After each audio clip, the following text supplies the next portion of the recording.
Bueno, vamos a responder una pregunta que dejamos planteada al final de la presentación anterior y es ¿qué forma tienen las curvas de indiferencia?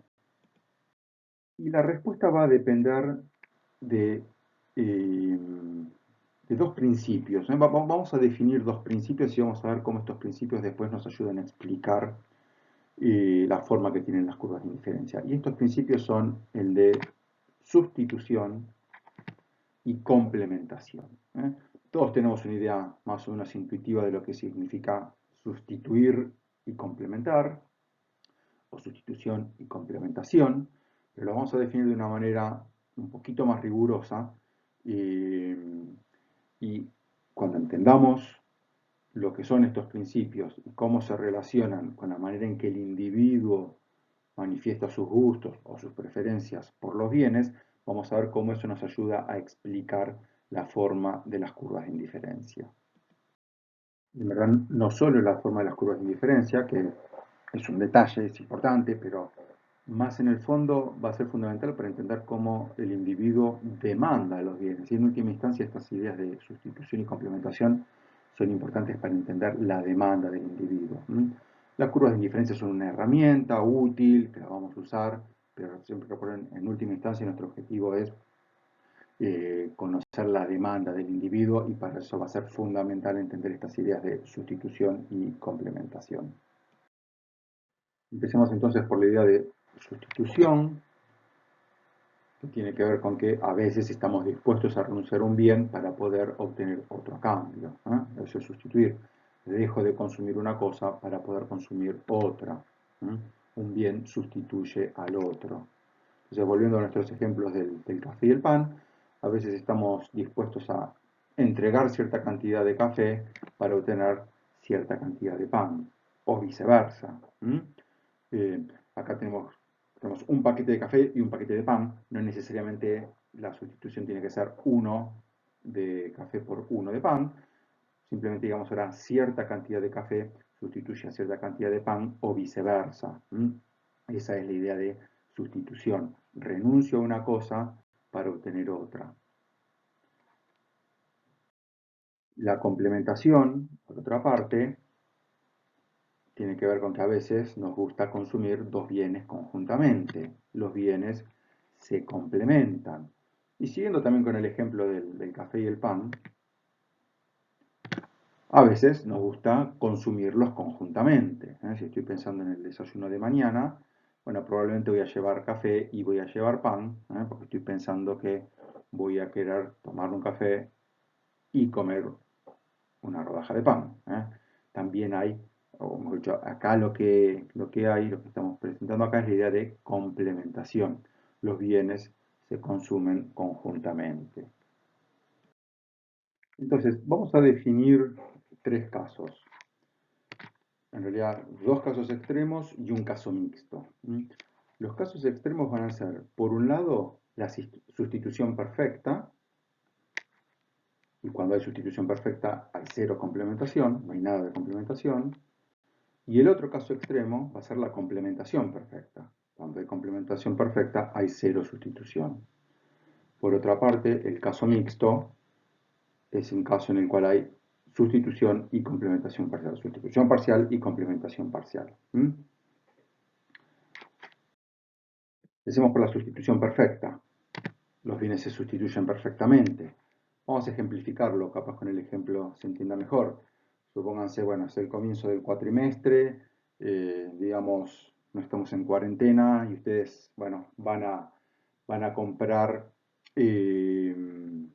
piromes para tener durante el cuatrimestre, para tomar apuntes, y a los fines de tomar apuntes, bueno, pueden comprar viromes azules o viromes negras, y les da exactamente lo mismo que la virome sea azul o que sea negra. Lo único que les importa es tener una virome para escribir. Les daría lo mismo tener dos viromes azules, dos negras, una y una, cualquier combinación, es exactamente lo mismo. Los bienes se sustituyen perfectamente. El otro caso extremo, el de complementación perfecta, es cuando los bienes se complementan perfectamente. De vuelta damos un ejemplo que puede parecer medio ridículo la primera vez que pensamos en él, pero después vamos a ver que no es tan ridículo. Supongamos que el bien 1 son los zapatos izquierdos, el bien 2 son los zapatos derechos. Bueno, un zapato izquierdo y un zapato derecho obviamente se complementan. Necesitamos tener los dos. No podemos consumir un zapato izquierdo sin un zapato derecho y viceversa. Necesitamos necesariamente un zapato izquierdo y un zapato derecho para formar lo que llamamos un par de zapatos.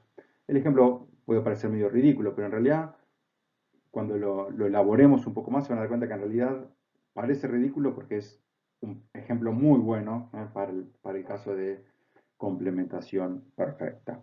Y no es por casualidad que los zapatos los compramos en pares. ¿Por qué compramos pares de zapatos y no por separado zapatos izquierdos y zapatos derechos? Bueno, compramos pares de zapatos justamente porque se complementan perfectamente. Y finalmente el tercer caso, el que llamamos caso mixto, donde hay sustitución parcial y complementación parcial. Entonces, para dar un ejemplo, pensemos, estamos preparando o pensando en el almuerzo. Entonces, en el almuerzo queremos comida, por supuesto, y también queremos bebida. A veces podemos desear un poco más de comida, a veces un poco más de bebida, a veces podemos estar dispuestos a sustituir, a sacrificar. Bueno, sacrificamos un poco de comida a cambio de un poco más de bebida, o viceversa.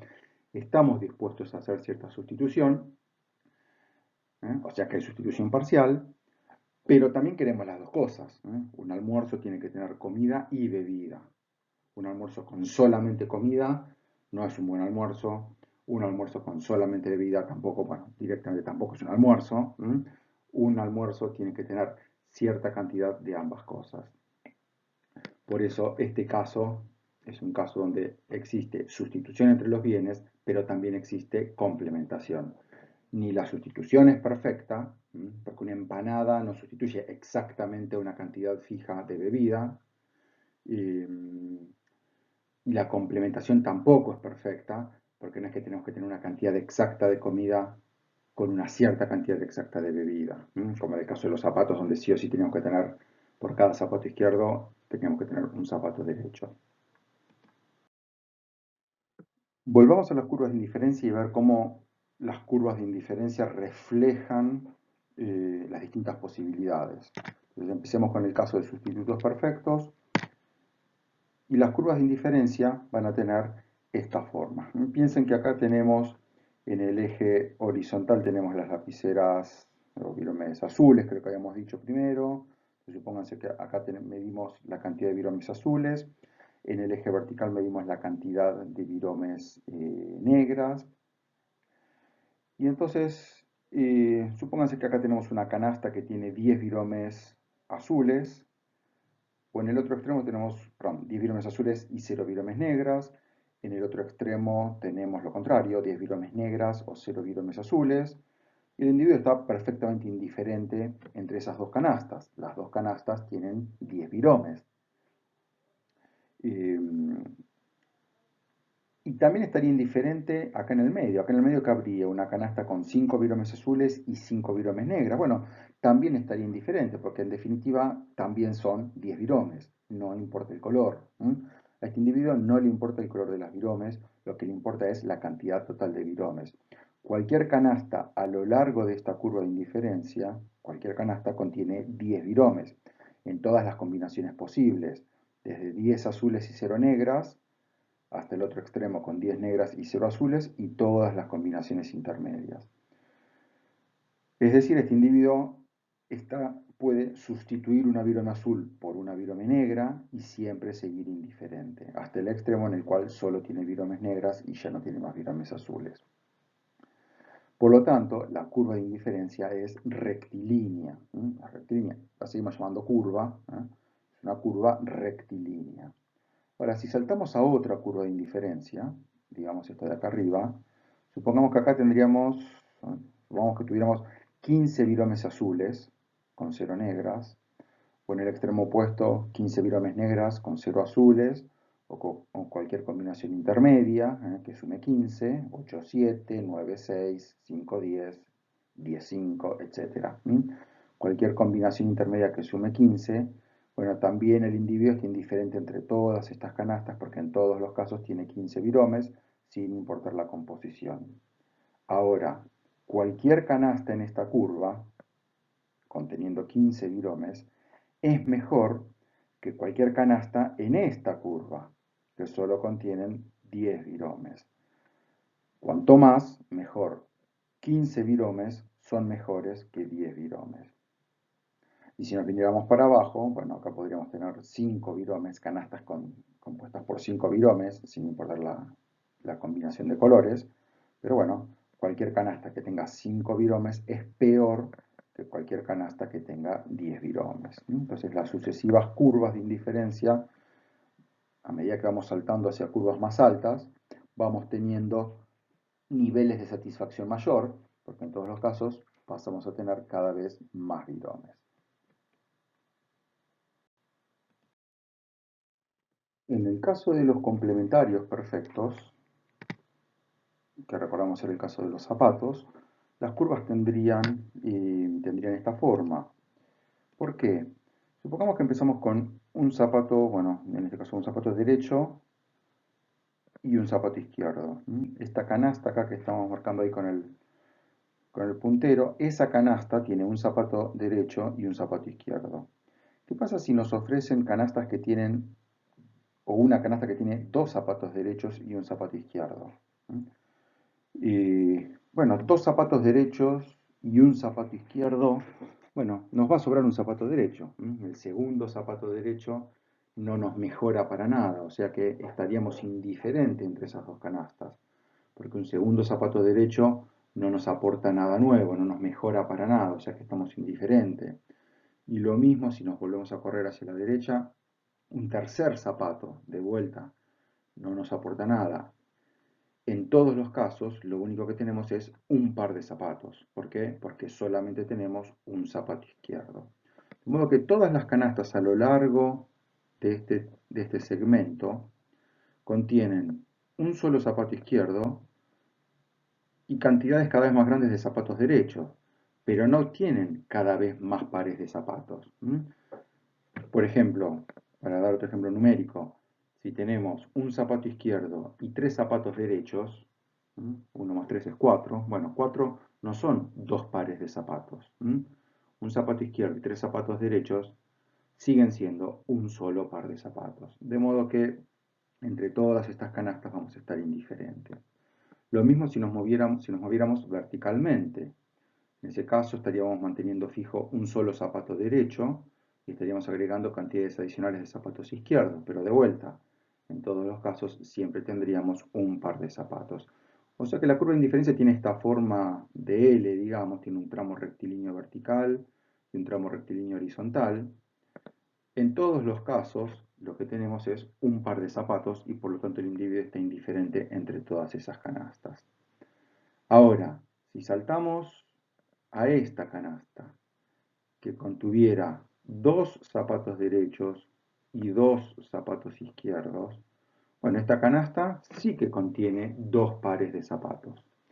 Y de vuelta usando el principio de cuanto más mejor, dos zapatos derechos son mejores que un zapato izquierdo y por lo tanto esta canasta es mejor que cualquier canasta en la curva anterior. Hemos pegado un salto a una curva de indiferencia más alta. Por supuesto, si teniendo dos zapatos izquierdos empezamos a agregar zapatos derechos, bueno, en este caso seguiríamos siempre con dos pares de zapatos, así que seguiríamos indiferentes a lo largo de esta curva. Y nuevamente si saltamos ahora a tres zapatos derechos con tres zapatos izquierdos, bueno, ahora tendríamos tres pares de zapatos y de vuelta por el principio de cuanto más mejor, tres pares de zapatos son mejores que dos pares de zapatos. Entonces las flechas estas lo que indican es que vamos mejorando, vamos saltando a niveles de satisfacción cada vez más altos a medida que nos movemos hacia arriba, hacia la derecha. 10 pares de zapatos son mejores que 9 pares de zapatos y 9 son mejores que 8, etc. Vamos al tercer caso, el de que corresponde al caso mixto. Y este es el tipo de curva que habíamos visto más temprano, ¿no? En aquel momento no les habíamos identificado, estábamos tratando como una curva genérica, pero este específicamente es el caso que corresponde a lo que ahora estamos llamando caso mixto. ¿Qué propiedades tiene esta curva? Bueno, en primer lugar, que tiene pendiente negativa. La curva tiene pendiente negativa, podemos decir, hablando mal y pronto, la curva va para abajo. ¿Y qué implica que haya pendiente negativa? Bueno, quiere decir que el individuo podría estar indiferente entre una canasta por acá arriba, que tiene mucho del bien 2 y poco del bien 1, o en el otro extremo, una canasta que tiene mucho del bien 1 pero poco del bien 2. El individuo estaría indiferente entre esos extremos, o cualquier canasta intermedia, por supuesto. Pero entonces la pendiente negativa lo que nos está mostrando es que existe sustitución. El individuo está dispuesto a sustituir un bien por otro. Así que la primera propiedad, pendiente negativa, lo que nos dice es que hay sustitución. La segunda propiedad es que la curva tiene una curvatura convexa. ¿Qué quiere decir esto? Bueno, a ver, para empezar, quiere decir que no es una curva cóncava. Esto es un ejemplo de una curva cóncava. Fíjense que esta curva también tiene pendiente negativa, pero la curvatura es diferente.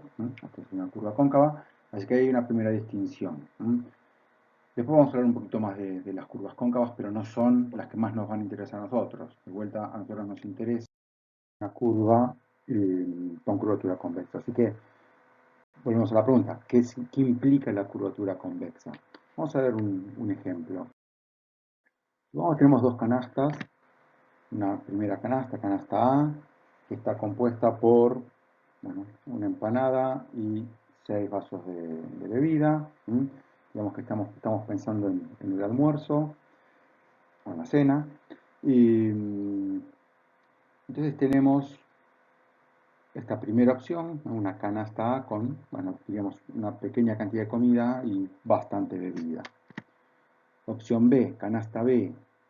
Acá tenemos bastante más comida, 6 empanadas, pero bastante menos bebida, solamente 2 vasos. Si graficamos esas canastas en este plano, bueno, acá están las dos canastas. Canasta A tiene poca comida, pero mucha bebida. La canasta B tiene mucha comida, pero poca bebida.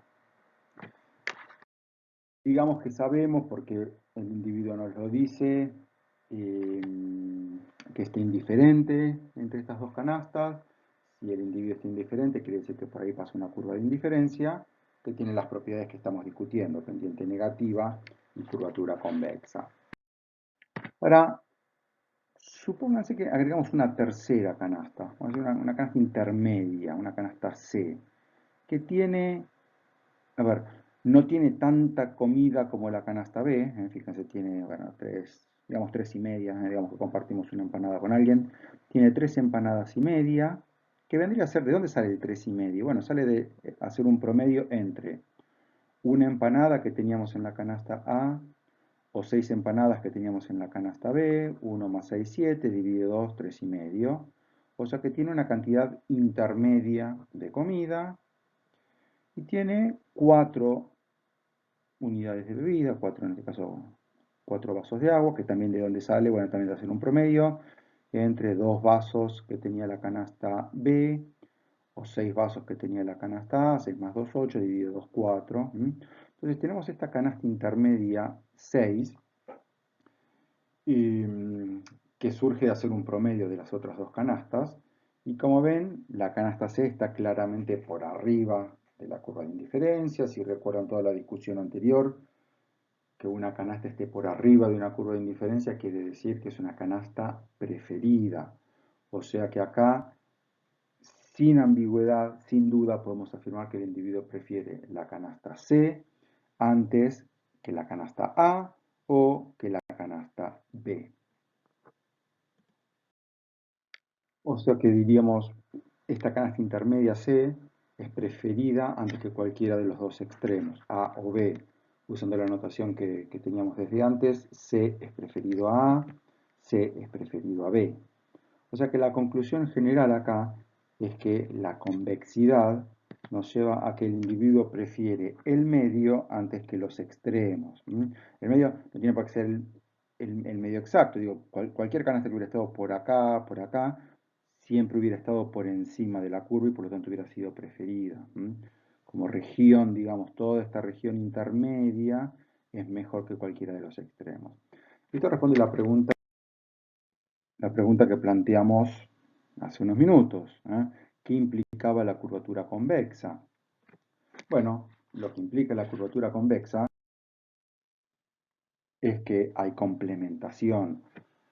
Un buen almuerzo tiene cierta cantidad de comida y tiene cierta cantidad de bebida. Necesitamos las dos cosas. Un buen almuerzo no tiene puramente comida o puramente bebida. Un buen almuerzo tiene una cantidad más o menos adecuada de ambos bienes. Y eso es lo que implica la curvatura convexa, que existe complementación. Y ahora que aclaramos qué implica la convexidad, podemos volver a pensar qué implicaría la concavidad. Fíjense que si hiciéramos el mismo ejercicio que antes, donde comparáramos una canasta extrema, digamos, en este extremo, arriba a la izquierda, o este extremo abajo a la derecha, bueno, el individuo estaría indiferente porque justamente pertenecen a una misma curva de indiferencia. Pero ¿qué pasaría con una con una canasta intermedia? Bueno, la canasta intermedia estaría por debajo de la curva. Y como ya sabemos, si la canasta está por debajo de la curva, quiere decir que la curva, cualquier canasta de la curva, es mejor que la canasta que está por debajo de la curva. O sea, resumiendo, si las curvas fueran cóncavas, eso implicaría que el individuo prefiere o un extremo o el otro, pero no el medio. El individuo siempre va a preferir o tener mucho de una cosa, aunque no tenga nada de la otra. Prefiere mucha bebida, aunque no tenga nada de comida.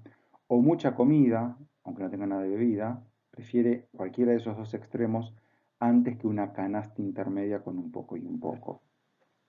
En otras palabras, el individuo, si tuviera una curva de indiferencia cóncava, siempre preferiría estar en un extremo o en el otro, pero nunca en el medio.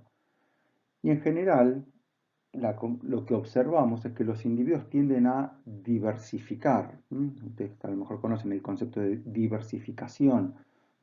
A la hora de consumir, consumimos un poco de cada cosa. Cuando vamos al supermercado, en el changuito ponemos un poco de carne, un poco de verdura, un poco de pan, un poco de galletitas, un poco de cualquier cosa, cualquier otro alimento que se les ocurra, también un poco de bebida, un poco de agua, un poco de gaseosa, un poco de cerveza, un poco de vino, en fin. Diversificamos en nuestras canastas de consumo. Esta observación empírica, que los individuos normalmente diversifican sus canastas de consumo, es consistente con el hecho de que la curva de indiferencia sea convexa, que los individuos siempre prefieren tener un poco de cada cosa y no tener muchísimo de una sola cosa y nada de lo demás. Por eso descartamos la posibilidad de que las curvas de indiferencia sean cóncavas.